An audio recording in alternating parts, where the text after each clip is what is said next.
সফলতা, অসফলতা এই দুই প্রত্যেকের জীবনে এক অভিন্ন অঙ্গ।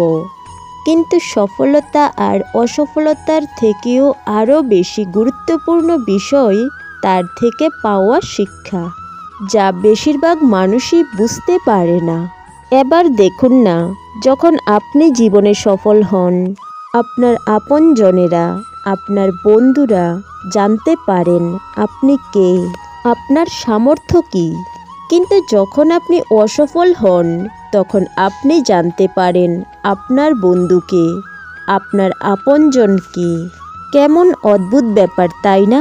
সময় আমরা দেখতে পাই না, কিন্তু এই সময় আমাদের অনেক কিছু দেখিয়ে দেয়।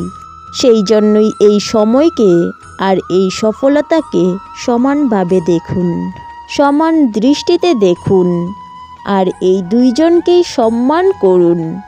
জীবনে আপনি অনেক কিছু শিখবেন, জীবনে আপনি অনেক দূর এগোবেন। রাধে রাধে। একবার অসফল হয়ে যে মানুষ সম্পূর্ণরূপে হার মানে না, আবার একবারের সাফল্যে যে মানুষ নিজেকে শ্রেষ্ঠ মনে করা থেকে বিরত থাকে, বাস্তবে সেই প্রকৃত মানুষ। রাধে রাধে। এই পৃথিবীতে এমন কোনো ব্যক্তি নেই যার সমস্যা নেই, এবং এমন কোনো সমস্যা নেই যার কোনো সমাধান নেই। রাধে রাধে।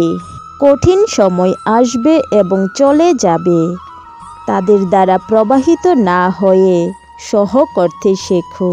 এই পৃথিবীতে কোনো কিছুই চিরস্থায়ী নয়। তো সবাই আমার সাথে ভালোবেসে বলো রাধে রাধে।